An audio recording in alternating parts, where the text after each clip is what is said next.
All right, we're back for another Friday financial wrap-up with Mr. Michael Zuber. How are you, Michael? And I'm doing really well. So happy it's July 4th. It's my favorite holiday, frankly, each and every year. So we'll talk about that more at the end, but let's get going. I love it. Yeah, this is July the 4th. This is live, 2025, July the 4th. Let's get right into it. Jobs. You've told us this was important for the last year and a half. What happened this week? Yeah, you got to remember, just like inflation, every month we get 3 jobs numbers. Unlike inflation, where we get 2 of the numbers early and then PCE late, we get all 3 jobs numbers in the same week, and it just finished. So I'm going to go in order of each one: JOLT, ADP, BLS, because it's fun to watch what happened in the market. So we come out on Tuesday with the JOLT report. Really, what the JOLT report is telling us is how many job openings.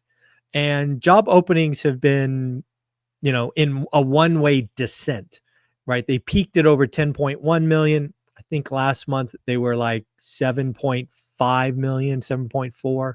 They were expected to continue that drop to 7.3. However, shockingly, they went up, and they went up pretty significantly. They went up 300,000. So they came in at 7.6. So, at least on Tuesday, if you were hoping for a July rate cut or even the possibility of a July rate cut, the JOLTS report kind of threw some water on that. Because one of the things we've been seeing in the job market is uncertainty. And we've been seeing businesses not really fire in any great numbers, but also not hire. And by seeing a JOLTS report move that surprisingly, it could be a sign of, uncertainty clearing. So number one, JOLTS report better than expected. Fast forward to Wednesday, ADP report. We got to remember that ADP report last month was bad. I think it came in at like 37,000. It was expected to be like 140. And again, it came in bad. This time, not bad. This time it came in terrible. It was actually negative. I think it came in at negative 33,000. So everybody was like, oh my God, we're losing jobs. The next report's going to be horrible. But, as I said on Wednesday, you got to remember the ADP report has not been statistically accurate for the BLS. And, all these jobs numbers, JOLTS, ADP are cute, but they mean nothing. Once the BLS number comes out, usually on Friday, this week on Thursday because of a holiday, all the other ones go out the window. But that said, ADP report was so bad, it was market moving. The chances of a July rate cut went from single digits to over 20%. The chances of a September rate cut went from roughly 60 to 95, right? So it was market moving because, again, I don't think anybody expected BLS to be as bad as negative, but they assumed it would be a miss to the downside. That had to be the assumption. And then, of course, we get the BLS report. The headline number was way better than expected. I think expectations were for 110. It came in at like 139 or 137 or something. So once again, the ADP report is garbage. It means nothing in comparison to the BLS. It was negative. BLS was positive and more than expected. The below the surface of the BLS number is not great. Private sector, I think, had like 76,000 jobs were created. The other 73 were, state and local government. So again, not a great print under the surface, but, most people just look at the top line number and it's like, oh, lots of jobs created, triple digits, more than expected. And as expected, the chances of a July rate cut are now out the window. I think it's less than 2%. A September rate cut went from 95 plus to sub 80. And now there's real questions of a September rate cut. And then again, remember, next week's inflation, we get CPI and PPI. And Jerome Powell keeps telling us, and I think most economists would agree, that the summer is going to be rough. And frankly, I've been calling the summer for 6 months just because of something known as the base effect, the math behind inflation. I think it's pretty ugly next week. And then that's probably going to take the chances of a September rate cut off the table as well. So we'll see. Boy, there's a lot there. And I got to say, this is significant. The job market is really right now that we're shifting into this summer season. That's the thing. You've always said it. You said it was going to be significant. I feel like the last 18 months, the last year for sure. Thank God we got you to keep an eye and be able to dissect it. So let's talk about something. I know that I love what you're doing. I watched the replay of Jason Pritchard. I love it. It was so good from the school community. If people were in your school community, they could have been on there live and asked questions to Jason, to you. Talk about the free offer in the school community. How does that work out? Yeah. So I think it was last week we mentioned this.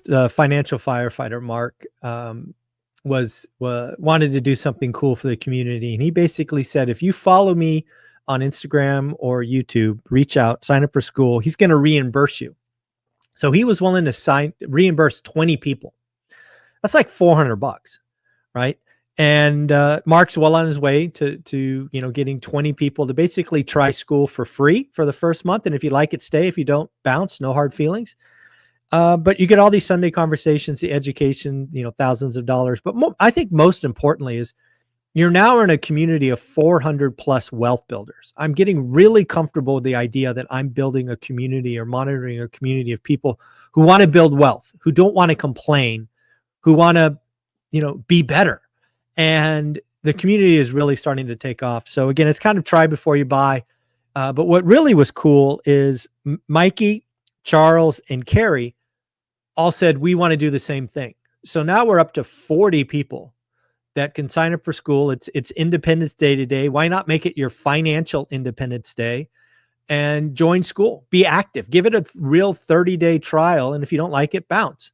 But sign up, get it reimbursed. And now, because of Mark, Mikey, Charles, Carrie, we're going to get 40 people in for free. And it's just a testament to the quality of people that we attract in school. Wealth builders, people that want to see other wealth builders grow. I can't speak enough about the quality of folks we have there, and it's fun for me to watch. I love it. The school community is amazing. I love the free offer, the idea that somebody they enroll, they sign up, they get a reimbursement. I absolutely love it. Talk about what you're doing this Sunday, the conversation with Derek. I mean, he's amazing. Yeah, one of the things that I'm really, that I'm personally doing is I'm trying to bring, my network of friends and family to bear. And, we had Jason Pritchard last week. We've had yourself. We've had Adrian. We've had all these great people. But now we got Derek, that ADU guy, coming on. Again, he's been on the channel before a couple of times, but it's always good to catch up with him. We had Thatch Nguyen on a couple of weeks ago, and he said that ADUs are the new Bitcoin. And I couldn't imagine a better guy in the ADU space to bring on than Derek. Construction background, done hundreds of these, helped thousands of people. And if you want to ask questions about ADU, join school. It's free. We're going to be going live 8 a.m. on Sunday. And I can't imagine a better guy to help you build wealth. Derek is a wealth builder, and it's going to be fun to watch people interact with him. So another Sunday conversation. And then next week, it's not quite confirmed yet, but I'm trying to bring on the accountant to the stars. The person Lumberjack and I use, Bob Langworthy from Maine Bean Counters, on and we're going to keep bringing the value in school every Sunday. And, sometimes I'll be there just myself to take questions. Yeah, absolute crazy value just to be in the room with you, all your guests, the millionaire experts, all of it amazing. The school community folks get involved in 1,000%, especially in expensive markets like California, Washington, coastal markets where you think, well, you can't cash flow. Well, guess what? There's this thing called the ADU. Yeah. Be there Sunday, folks. It's funny you bring that up. I just talked to Brad. Brad. He and I are talking about one of my properties there that's perfectly set up for it. So we may go back and do the ADU thing again, and we might bang one out because now the Fresno has these plans that we can just roll into. So might be building one now myself. I thought I was a couple of years away from doing it, but given where rents and price points are, I might be building an ADU in the next 8 months or so. I love it. Folks, get into the school community. Independence Day. It's all about your financial independence. Let's keep going. Exactly. Mm-hmm. Let's talk about the stock market.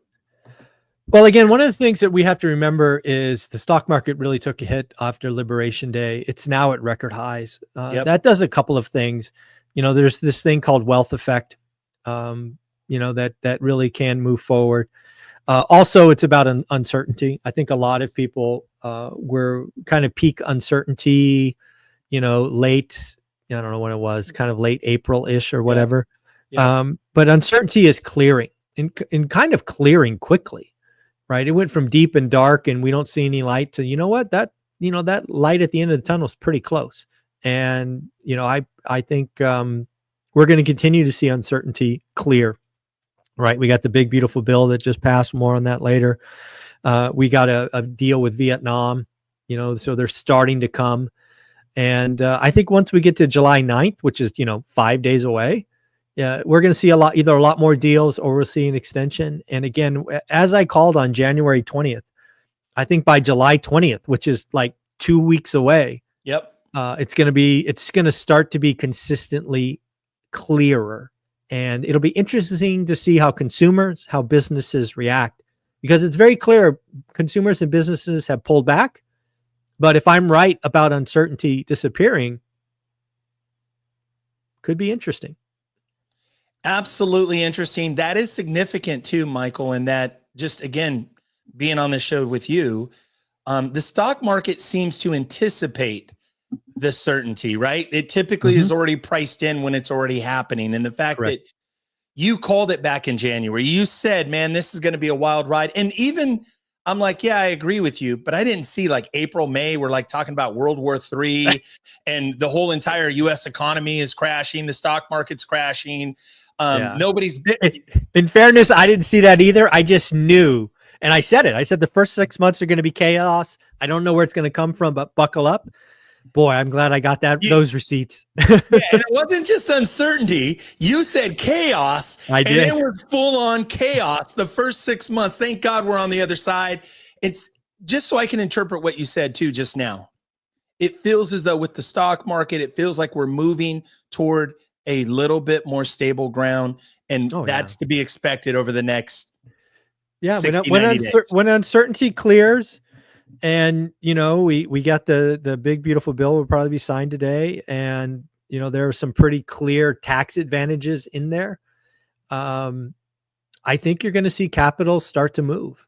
I mean, we have a record balance in money market accounts, something like 9 trillion or 8 trillion or whatever the hell it is. That only happens when people are uncertain. You remove uncertainty, and, the animal spirits of the capitalist system are going to start to move. So let's see. All right. Well, let's keep going. I think I know the answer to this, but the July rate cut, the September rate cut, I think you've already kind of tipped your hand on that. Talk about that a little more, though. You said something in the beginning of the year. You said no rate cut all year long. Yeah. You were the first person I heard say that. Yeah, and I'm going to stick to that. Because again, I like to stick to my calls until they break. Because again, that really helps me learn, right? And I'm going to still say no rate cuts all year. But again, as we were, dancing through the jobs numbers this week, July got as high as 21%. And I never really thought that was possible. But again, the market is what the market is. And now that July's gone, right, there's no chance. There's don't hold your breath. But there's a lot of people, including Goldman Sachs, that moved their December rate cut up to September. It'll be interesting. I think most people are underestimating just the math behind inflation next week. I'm not somebody that tells you that inflation is going to have a second round, but I understand the math, and the math is going to make CPI next week look ugly. I mean, it could go up by 0.2 just because of math, and that's going to send the world into a tizzy. But yeah, I don't feel good about a September rate cut, and then it goes December. So but at this point, I'll stand by no cuts all year. Okay, so no cuts all year. It seems to be playing out that way. I wonder too, when some of the Wall Street big banks and such, do they say that only to continue momentum with trades and money flow in the marketplace? Right? Yeah, do they really believe it's going to cut in September? Yeah, I mean, I don't think it's unreasonable to say that they talk their book, right? They are a business entity. So I don't say yes. I think there's a fair assumption that they talk their book. Okay. Let's keep going. Let's talk about something, the shadow Fed. I never even heard of that term until you've been talking about it for months. Mm-hmm. And now it seems to be in the mainstream media. It seems to be headlines now in financial news. Talk about it. Yeah, I brought this up several months ago. And when I brought it up, it was a crazy black swan kind of idea. But now, I said it would happen by the end of July, so we'll see. But I believe the reason I made that call is because I believe that President Trump realized that firing Powell or finding a way to fire Powell would do bad things to the 10-year note. The bond vigilantes would overreact. So he's like, okay, I can't touch that rail. Scott Bessent is right. But he is pissed that Powell's not listening to him. So I'm like, well, you know what? The next thing he might do is just make his nomination, which, let's be clear, this nominated person, whoever they are, has zero power. Zero power. However, they're going to be an extreme annoyance to the Fed, specifically an annoyance to Powell. Because A, they're not going to be restricted by the Fed rules, right? The Fed goes in these blackout periods. The Fed has these, rules. This new person who is, again, no power, is an American citizen, can say whatever the hell they want, right? So it's going to be very uncomfortable. I don't know how the market reacts to that. It's going to be very clear whoever he nominates is going to take a blood oath to cut rates as soon as they're in power. Again, I don't know how the world will react to that. Again, we could run smack dab into a situation where the Fed cuts 200 basis points and the long end goes up again. I mean, do you guys not remember last year? This could happen.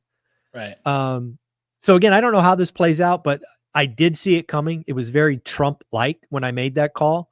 And there's talk that it might happen in the next 2 or 3 weeks. So, another one we got right. You got it right. You nailed it. And I want to say, I watched an interview, a clip of Scott Bessent, the Treasury, and he said, again, it's not impossible. Back in the 1930s, there was someone that actually did both hats. They were right. Really? I didn't know that. Yeah. That was the Treasury and the Fed. Wow. Yeah. And I thought like, oh, that's impossible, but it's not off the table. He was on CNBC yesterday and said it's very possible. Could he wear both hats? What do you think? I don't think in today. I mean, I hope not. I hope okay. Not. I think the Treasury and the Fed jobs are all encompassing, and to have one guy, even as talented as Scott Bessent is it's frankly a disservice to America. I hope not. I hope not. Very interesting. Well, this is the one I've been waiting for. The big, beautiful bill. Talk about the upside. Talk about the downside. How do you see this playing out? What's just your general take on it initially? I know it's brand new, 900 pages plus. What is your thought? So I think the bill as it was written is net negative, right? I am someone who believes that the deficit matters. This one, again, according to the people that matter, is going to add to the deficit. It's going to add to the deficit over a decade, something like $3 trillion or whatever it is, with a caveat. So again, as it's written, not a big fan, but at this point, if it becomes law or rule or whatever it is, you got to find the goodness in it. And there's a lot of, like, if you're a real estate investor, if you're a small business, there's a lot of goodness in this thing. So, as I thought about it this morning, because I knew you and I were going to talk, it was like, Scott Bessent's talking about 3% GDP growth. And if we get 3% GDP growth, let's call it for the next 2.5, 3 years, I think they're right. I think the deficit will fall. They will bend the curve. Because when you look at the calculation or the math behind this 3 trillion or billion or whatever the hell it is, trillion, I guess, addition to the deficit, it only assumes like a 1.2% GDP growth. So if you more than double that, right, go up 150%, and we do get these uncertainty clearing and these animal spirits going, it could prove to be an amazing bill. Frankly, it could be. Okay. I'm not there today, but when I sat back this morning and I'm like, okay, so what happened? Because I just thought about what I'm doing, right? I'm like, shit. All this bonus depreciation came back 179, all of that. I'm like, well, God, I've always wanted a luxury SUV. Well, maybe it's time to go buy a 6,000 pound SUV and write it off this year, right? Write it off under the one rental at a time brand, keep my other cars. So I use it when I can for the business. And I'm like, well, if I'm thinking that and I'm just a peon, right? what else is happening, right? Is the luxury plane people getting ready to go bonkers? There's a lot of like you can write off improvements in your housing now instead of, over 7 or 10 or 11 years. You can take it all this year. So, there's a real chance, and maybe I didn't see it because I was so stuck on the, God damn it, we're adding to the deficit again. Mm-hmm. There's a chance that this thing could turn into a good bill and we grow out of it. And, let's not forget no tax on tips, kind of promise made, promise kept, no tax on Social Security, or at least a version of that because they couldn't do it based on rules. But, retirees get 6,000 credit or something like that. And that's going to be net positive for a lot of people. So, I am apprehensive of the bill, but, at this point, doesn't really matter what I think. It's like, okay, new IRS rules. How can I take advantage of them? So it's time to think. Time to think.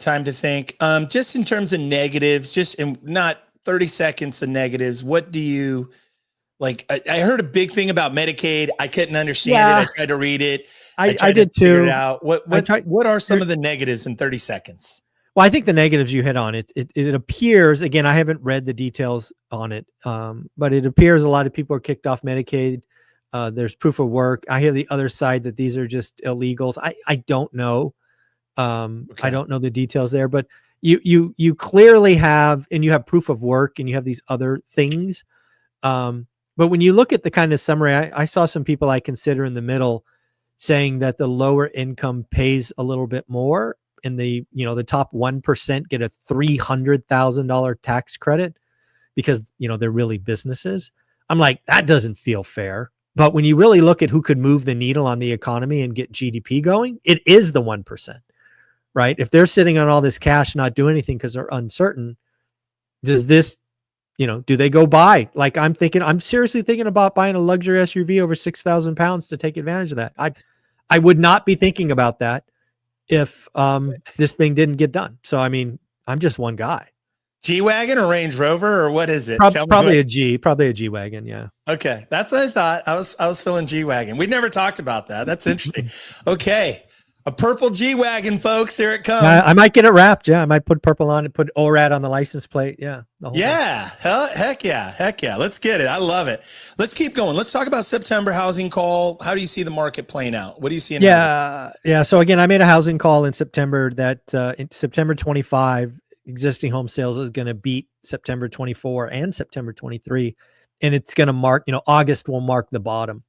I am feeling more and more confident, right? I talked to Dustin at Convoy Home Loans yesterday, and he's like, I don't know what happened, but rates fell last week, down almost a quarter point. And he's like, his phone's ringing off the hook. Mm-hmm. I think there's a lot of people. And again, dude, the consumer is remarkably predictable. I told you this 6 months ago. Consumers can be scared for 6 months. And then they're like, nothing bad happened. I got to live my life. Yep. And it sounds like that's starting to happen. So We'll see. We'll see. Time will tell. You've been calling it. This could be, again, July, August, lots of opportunity, days on market. Oh, yeah. Longer, weird, uncertainty, right? Lots of it out there. So let's talk about uncertainty. What's your update on uncertainty? How do you see, again, this all playing out? Yeah. So if you were to call an uncertainty score of 100, I think that was a month ago when I said, I think we've passed peak. Yep. I would tell you today, we're past halfway out of it. Right. And we're getting really close to 2/3 on the way out. Right. If you can think of a train analogy and the light at the end of the tunnel, we now can see the edge, the outline of the tunnel, right? Because when you're going through it, you just see a light and it gets a little bigger and a little bigger. We're so far through it now. I think we can see the outline of it. We're still in it, but I think by July 20th, which again is 2 weeks away, we could be in a very different place. And then the question becomes, with uncertainty clearing, do consumers and businesses move? And I think there's a pretty good chance the answer is yes. Okay. All right. We're going to see this economy start to kickstart, housing market start to rev up again. Okay, folks, this is the other side. You said it, chaos, and hey, the last tough year. So here we are, rolling through it. July 4th, man, Independence Day, financial independence, freedom. Talk about it. Yeah, I wanted to talk about this because, I think everybody has their favorite holiday, Christmas, Halloween, whatnot. For me, my favorite holiday has always been July 4th for a couple of reasons. First off, both my parents served. I frankly wouldn't be here today without the military. They both met in the military, and, it was very patriotic family. And so that was important to me. Also, for me, I'm not lost that it's mid-year. Right. I like to look at things mid-year, what's going on, as opposed to just at the end of the year. So that's not lost on me. But as somebody who's traveled the world, it's not lost on me that we have a lot of freedoms that we take for granted. This channel, the millionaires I speak with, yourself, we're all living proof that if you're willing to do the work, like this hat I wear, you're willing to make a sacrifice, get through, do it for a decade, you could change your lot in life, right? I'm really getting comfortable with the idea that we are wealth builders here at One Rental at a Time. And, it's Independence Day. And I think everybody needs to chase their own independence, called financial independence. Yep. So, I kind of relate that with Independence Day, and I hope everybody gets their own Independence Day, because it's awesome at the other side of that. So yeah, July 4th is my favorite holiday. If anybody ever asks if there's a trivia question, the answer is, July 4th. I love it. Independence Day, folks. And I got to say, thank you, Michael, for all the work you do. It's an honor, pleasure to do this show with you. I've learned so much hanging around with you and our friendship. I want to say that that's, to me, what this is really about. Is I'm clear it's your mission to help one family at a time with one rental at a time, get people on the housing ladder, and, the opportunity of financial freedom. And so it makes sense that this is your favorite holiday. Michael, God bless America. God bless Michael and Olivia. Thank you guys for all that you do. I can't wait to see this purple G Wagon. Yeah, exactly. Michael, have a great holiday. Appreciate you. Later, man. Thank Take you. care, everybody.